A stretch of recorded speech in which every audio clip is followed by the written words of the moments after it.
साथियों, मैं सत्यनारायण शुक्ला तमाम जेएसएससी अभ्यर्थियों को एक बार फिर से जोहार कर रहा हूं। क्योंकि झारखंड का जो वर्तमान परिस्थिति है, जो जेएसएससी की एक अनोखी कहानी, मेरा शीर्षक है जेएसएससी की एक अनोखी कहानी। जेएसएससी की क्या वर्तमान परिस्थिति है कि 2015 से लेके 2022 तक छात्रों एकदम अपने आप को घुटन महसूस कर रहे हैं कि हम झारखंड में क्यों तैयारी कर रहे हैं।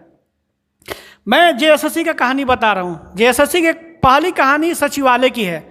सचिवालय की पहली विज्ञापन 2015 में जारी हुआ, फिर 2016 में परीक्षा को रद्द कर दिया गया हाई कोर्ट के माध्यम से। फिर 2018 में ये विज्ञापन सुप्रीम कोर्ट के द्वारा रद्द किया गया। फिर जब रघुवर दास जी की सरकार आई, उनकी पहली नियोजन तो नीति 13/11 की थी, और दूसरा नियोजन नीति जो बना वो 1985 का बना। लेकिन जब 1985 का बना तो सचिवालय की बहाली फिर से आई। और आपको पता होना चाहिए कि सचिवालय जैसा पोस्ट जो झारखंड का मेन केंद्र बिंदु पे होके वो कार्य करते हैं। मैं उसके बाद बता दूं कि 2019 में ये फॉर्म को विज्ञापन फिर जारी किया गया जेएसएससी के द्वारा। उसके बाद क्या होता है कि अब तो चलिए बीच में चुनाव आ जाता है, तब हमारे माननीय मुख्यमंत्री जी हर मंच पे जाके बोलते थे मैं 5 लाख नौकरी दूंगा। ये जो रघुवर दास की जो नियोजन नीति है, मैं इसको रद्द करके नया नियोजन नीति बनाऊंगा। लेकिन दुर्भाग्य है कि उसी बीच में कुछ कांस्टेबल की बहाली आई थी 2019 में। उसकी एग्जाम हुआ था ये अगस्त 2019 में। उसके बाद क्या होता है कि दुर्भाग्यवश हमारे महान नेता, जो आज के डेट में बोला जाता है कि मुख्यमंत्री जी अपने मैनिफेस्टो में एक कागज कलम के द्वारा बना के लिख देते हैं कि मैं रोजगार दूंगा, मैं 5 लाख रोजगार दूंगा। वही व्यक्ति आके बताते हैं कि समय किसी का नहीं है, जो समय को छेड़ा है समय से छोड़ा नहीं है। चाहे मुख्यमंत्री हो, चाहे समय एक बहुत बड़ा बलवान होता है। समय से बड़ा इस धरती पे दुनिया कोई कुछ नहीं होता है। हर कोई कार्य समय के द्वारा ही किया जाता है। समय के अनुसार इंसान को जन्म होता है, समय के अनुसार उसकी मृत्यु होती है, समय के अनुसार इंसान अपना कर्म करता है।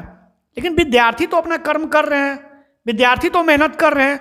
वही बहाली कोरोना काल का बहाना लेके अब बोलते थे माननीय रघुवर दास जी और माननीय मुख्यमंत्री हेमंत जी और उनके मंत्रिय मंडल कि जब हम लोग, उन्होंने बोला कि 2021 नियुक्ति वर्ष होगा, 2022 भी नियुक्ति वर्ष होगा।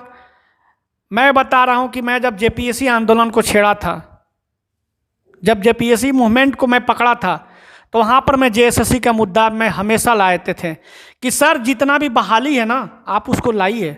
मैं प्रोजेक्ट भवन में जाके हमारे वित्त मंत्री रामेश्वर उरांव के सामने मैं प्रार्थना किया था कि सर आप जो नियोजन नीति बनाई है स्पष्ट तौर से गलत है। मैं मिथिलेश ठाकुर से भी मिला था, मैं राजेश ठाकुर जी से भी मिला था। सारे यहाँ के जो झारखंड का वर्तमान जो राजनीतिक परिचर्चा है, इनकी मानसिक में छात्रों के प्रति एकदम किस तरीका से देखते हैं, उनको देखना नहीं पसंद करते हैं। तो ये बोलते थे कि मैं रघुवर दास का पाप नहीं ढोऊंगा। आज इनके पाप कौन ढोएगा? 3 साल हो गए, नए बेरोजगारी भत्ता दिए। मैं बता रहा हूं कि सचिवालय के छात्र, जो व्यक्ति 2015 से तैयारी कर अब तक आस लगा के बैठा हुआ है कि शायद मेरा सचिवालय में नौकरी हो, शायद मैं सचिवालय में मेहनत करके एग्जाम दूं। उसके बाद इन्होंने कितना गेम खेले, भाषा को लेकर आपस में लड़ने का प्रयास किए। अब वो चाहते हैं कि लोग आपस में लड़े। अब 1932 की कहानी आ गई। मैं आज एक स्पष्ट शब्द में बता रहा हूं कि सचिवालय जैसा तैयारी करने वाला व्यक्ति, अब लोग समय से कितना का समय निकल गया। उसके बाद जो व्यक्ति कांस्टेबल का एग्जाम दिए थे 2019 में, 19 में एग्जाम देने के बाद क्या होता है कि बच्चे 10-10 किलोमीटर तक डेली सुबह दौड़ के पसीना गाड़ते थे। हमारे ग्राम के व्यक्ति, मैं जहाँ जाता था वहाँ पर देखता था कि बच्चे दौड़ के मेहनत कर रहे हैं कि भैया मेरी दौड़ है, भैया मैं मेहनत कर रहा हूँ। बताइए उस छात्र की क्या गलती है जो एग्जाम निकालने के बाद दौड़ने का प्रयास कर रहे हैं, और आप आ रहे हैं और आप एक कलम के माध्यम से सारा विज्ञापन को रद्द कर दे रहे हैं कि हम रघुवर दास का पाप नहीं ढोएंगे। कितना दुर्भाग्य इस राज्य के लिए। छात्रों के लिए कितना दुर्भाग्य का केंद्र बन गया हमारा झारखंड राज्य। बोला जाता है कि ये मायूसी चेहरे लाकर मंच पर बोलते थे, आज वही मंच के माध्यम से क्यों नहीं बोलते हैं कि हमने 3 साल में क्या किया। मैं झारखंड के तमाम छात्रों से निवेदन कर रहा हूं कि झारखंड का छात्र का जो हाय लेगा ना, वो कभी सदन नहीं सड़क तक बैठने लायक नहीं होगा। उसमें एक मैं भी छात्र हूं कि मैं बार बार यूट्यूब चैनल पे आके बार बार लोगों को जागरूक होने का प्रयास करता हूं। कितना का समय निकल जा रहा है कि लोग, पता है जब आदमी इंसान मेहनत शुरू करता है, छात्र सुबह से शाम तक, सिलेबस कितना टफ होता है। मैं तो बोलता हूं कि माननीय मंत्रिमंडल कि अगर कोई घर परिवार या सदस्य में कोई तैयारी करता होगा ना, उनसे जाके पूछिएगा कि छात्र का संघर्ष कितना बड़ा संघर्ष होता है। आप तो झूठ बोल के सदन तक में पहुंच जाते हैं, आप झूठ बोल के सरकार बना लेते हैं, लेकिन छात्रों के लिए क्या? छात्रता आपको समझता है कि आप तो सर्वे सर्व संविधान के सर्वोपरि हैं, अब आप ही जो करिएगा सो करिएगा। ये नियोजन नीति जानबूझ के गलत बनाया गया था भाइयों, ताकि इनको अंधकार में रखे। अब तो दूसरी गलती क्या है इन लोग में, इन लोग नियोजन नीति जो बनाते हैं, जो बच्चा पाई पाई के मोहताज होते हैं, एक एक पैसा के लिए मोहताज होते हैं, वो बच्चा हाई कोर्ट लड़ते हैं, फिर सुप्रीम कोर्ट लड़ते हैं। मैं उच्चतम न्यायालय और उच्च न्यायालय से भी प्रार्थना हमेशा करता हूं कि सर छात्रों का जो निर्णय है ना, समय के अनुसार दें।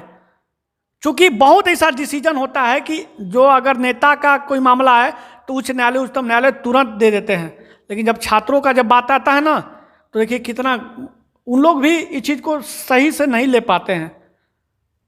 लेकिन अब करना क्या होगा? अब करना यही होगा कि जितने भी छात्र हैं, पता है 1,000 रुपया बच्चे एग्जाम फी दिए हुए हैं जेएसएससी को। अगर जेएसएससी नहीं सुधरा, अगर जेएसएससी में सुधार करना है तो बिहार के तर्ज पर, मैं हमेशा बोलता है क्यों कि बिहार के जो छात्र होते हैं ना, वो गलत अपने राज्य में नहीं होने देते हैं।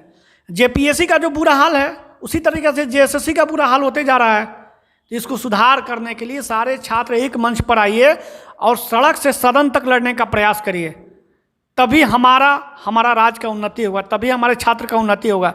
और जो व्यक्ति मैनिफेस्टो में लिख के और जो धोखा दिए हुए हैं छात्रों को, उनको ना अपने समय जब वोट लेने आएंगे ना, तो उस समय पूरे दिल से उसे पूछिएगा कि आप जितना धोखा दिए, आप जितना समय को हमारा बर्बाद किए हैं, क्या समय वापस आ जाएगा?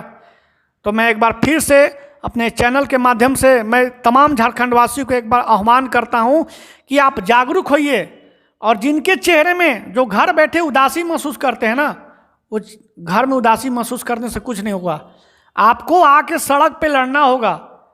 हमारे छात्र नेता देवेंद्र नाथ महतो, आप हमसे मिल के संपर्क करके एक लंबा अभियान चलाइए। जो अभियान मैं 12 मंत्रिमंडल से पूछूंगा कि जो आप मैनिफेस्टो में लिखे थे वो कितना प्रतिशत सत्य हुआ छात्रों के प्रति। आप पेंशन योजना लागू कर देते हैं, आप पारा टीचर के लिए लागू कर देते हैं, तो क्या छात्र के लिए आप नहीं सोच सकते हैं?